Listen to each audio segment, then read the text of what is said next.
1868년 260여 년간의 막부 통치 시대가 막을 내리고 메이지 시대가 시작됩니다. 도쿠가와 통치 시대의 마지막 문을 닫은 인물이 15대 쇼군 도쿠가와 요시노부입니다. 에도 막부 초대 쇼군인 도쿠가와 이에야스는 도쿠가와 가문의 대가 끊겨 쇼군 상속에 실패하는 일이 없도록 조치를 취했는데요. 이에야스의 9째, 10째, 11번째 아들을 각각 오와리 도쿠가와 가문, 키슈 도쿠가와 가문, 미토 도쿠가와 가문으로 독립시켜 이른바 도쿠가와 빅3를 별도로 만들어 쇼군 가문의 대가 끊기면 도쿠가와 빅3 중 한 곳에서 자손을 공급받아 쇼군의 대를 잇게 만드는 것이었습니다.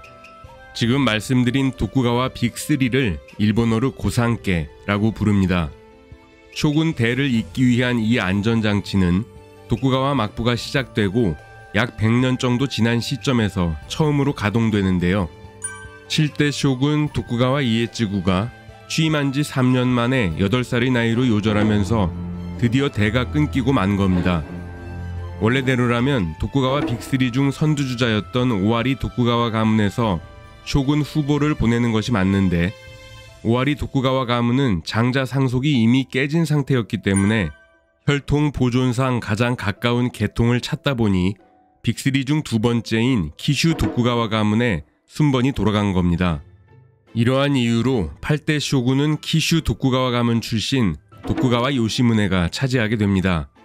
8대 쇼군에 취임한 요시무네는 자신의 본거지였던 키슈 도쿠가와 가문에도 도쿠가와 빅3와 비슷한 컨셉을 만들어둡니다.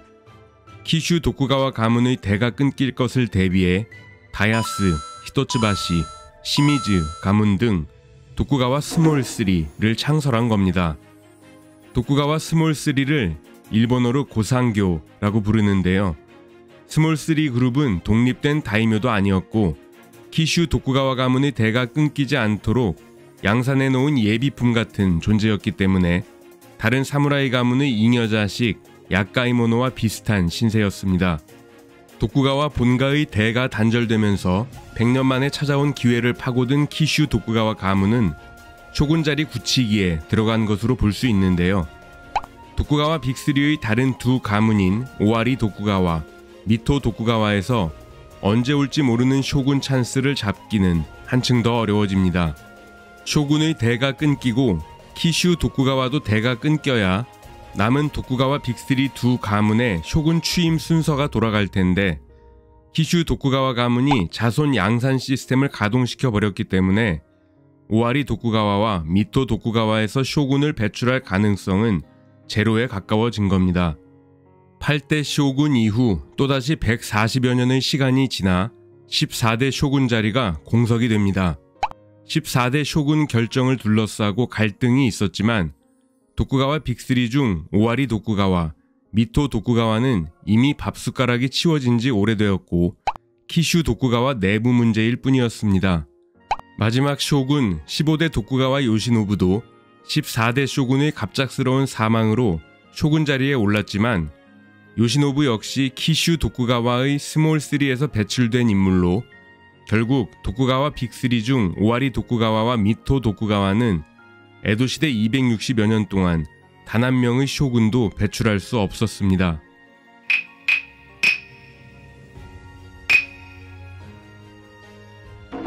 (15대) 쇼군 도쿠가와 요시노부는 14대 쇼군 결정 때부터 이름이 거론된 인물입니다. 당시 아버지에게 보낸 편지가 남아있는데요. 쇼군이 된다는 것은 뼈를 깎는 노력이 필요하기 때문에 쇼군이 된 후 실패하기보다는 아예 쇼군이 되지 않는 편이 훨씬 낫다 라는 취지의 내용이었습니다.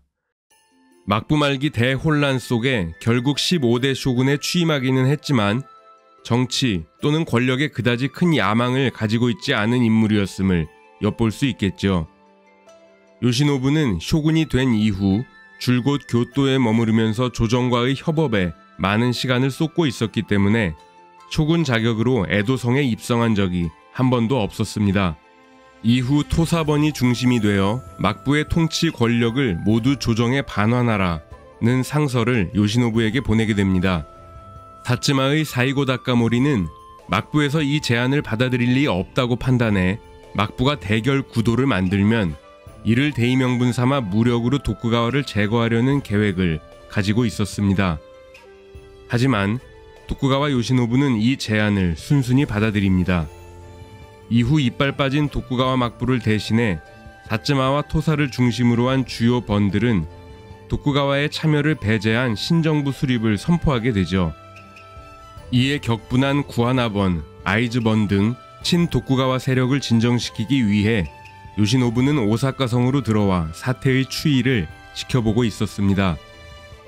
하지만 비슷한 시기 쇼군 부재 중인 에도에서는 사츠마의 사이고 다카모리가 보낸 낭인을 중심으로 방화 사건이 끊임없이 발생하고 있었고, 더 이상 참지 못한 구막부군이 에도 사츠마 저택을 포위 공격함으로써 결국 사츠마의 무력 도발 전략은 성공을 거두게 됩니다.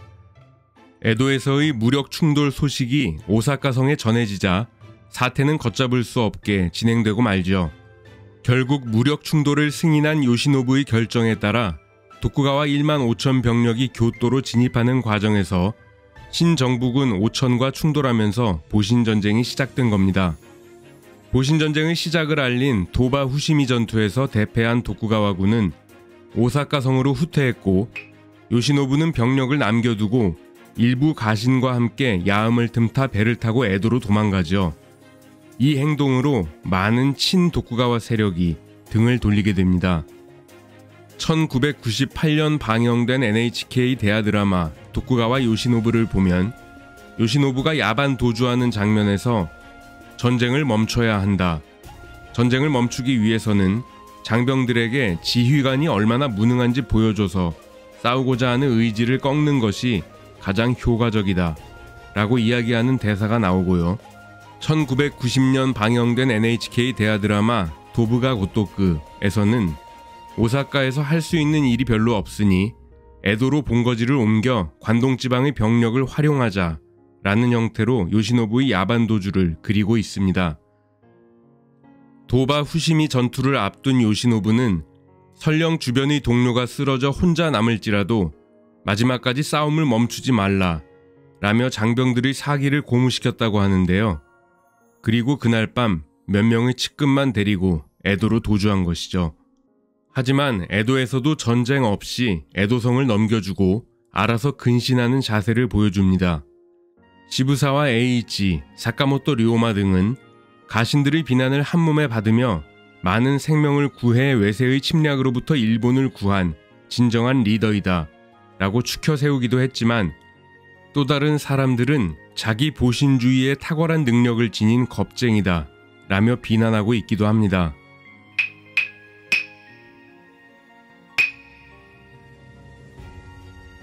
요시노부는 원래 도쿠가와 빅3 중 하나인 미토 도쿠가와 가문에서 7째 아들로 태어나 격이 한 단계 낮은 히토츠바시 가문의 양자로 보내진 잉여 자식 중 한 명이었습니다. 도쿠가와 쇼군이 될 가능성은 제로에 가까웠던 인생이 막부말기 경랑의 세월을 만나며 어쩌다 보니 쇼군 자리에 오른 케이스인 것이죠. 15대 쇼군에 취임한 후 대부분의 시간을 교토에서 보낸 요시노부는 에도에서 신무라 노부, 나카네 사치, 신몬 요시 등 3명의 첩을 불러 함께 기거하고 있었습니다. 노부와 사치는 사무라이 가문 출신이었지만 요시의 경우는 좀 특이한 집안 출신이었는데요. 막부 말기 유명했던 조직의 오야붕 신몬 다츠고로의 딸이었던 겁니다. 신몬 다츠고로는 에도 시내에 화재가 발생했을 때 불을 끄는 마을 소방관 조장이자 수백 명의 꼬붕을 거느린 협객으로 에도 시내의 각종 이권 사업에 개입하고 있었습니다. 여러 가지 연을 통해 도쿠가와 요시노부는 야쿠자 같은 존재인 신몬 다츠고로와 친하게 지내고 있었는데요. 3명의 첩 중 1명인 신몬 요시라는 처자가 바로 야쿠자 집안 딸이었던 겁니다.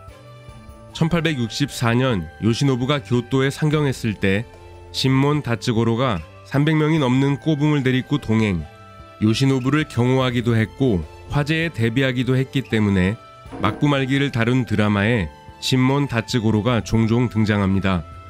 이러한 부분을 염두에 두고 보면 한층 더 재미있게 내용을 즐길 수 있겠죠. 폭력을 일상에 두고 자란 환경 때문인지는 모르겠지만 요시는 무예에 상당히 능했던 것으로 알려졌는데요. 적대 세력이 상존하던 교토에서 생활할 수밖에 없었던 요시노부는 신변의 위협을 느끼는 경우가 많았고 잠자리에 들 때에도 두 명의 첩과 발을 맞대고 Y자 형태로 누워 잠을 청했다고 합니다. 야음을 틈타 자객이 침투해도 누가 요시노부인지 바로 알 수 없으니 시간을 벌 수 있다는 계산이 깔려 있었던 것이죠. 3명의 첩 중 2명과 잠자리에 들었는데 야쿠자 집안 출신 신몬 요시는 고정 멤버였다고 하니 요시가 요시노부의 경호원 역할도 겸하고 있었음을 알 수 있습니다. 오사카에서 야반도주했을 당시 첩들은 어떻게 했을까요? 그렇습니다. 2명의 첩은 오사카에 남겨두고 야쿠자의 딸 요시는 남장으로 변장시켜 함께 에도행 배에 올랐다고 하니 요시의 경호 실력이 요시노부로부터 얼마나 많은 신임을 받고 있었는지 짐작이 가겠죠. 요시노부의 이 에피소드는 또다시 많은 장병들의 분노를 일으킨 것으로 전해집니다.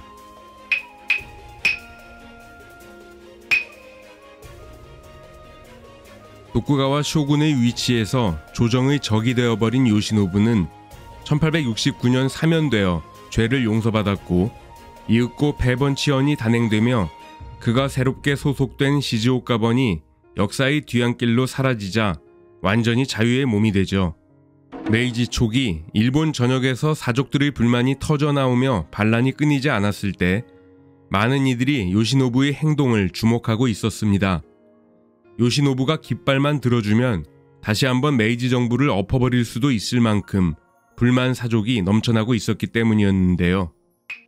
하지만 요시노부는 현실 정치에 일절 관여하지 않았고 오직 다양한 취미 생활에만 열을 올렸습니다. 생활비는 도쿠가와 종가에서 대주고 있으니 먹고 살 걱정도 없었던 것이죠.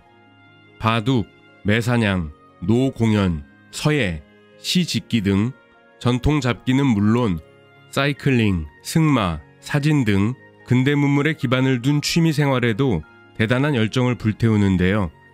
특히 1893년경부터 본격적으로 시작한 사진의 경우 귀족들만의 사진 잡지 하나노 카게에 투고한 작품이 2등으로 선정되는 실력을 뽐내기도 합니다.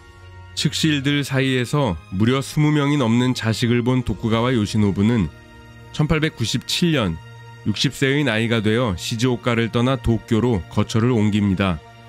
메이지 시대가 시작된 지 30년이 지난 시점이었기 때문에 요시노부를 옹립해 메이지 정부를 전복시키겠다는 열혈 가신도 더 이상 존재하지 않았습니다. 이듬해인 1898년 요시노부는 30년 만에 메이지 텐노를 아련합니다.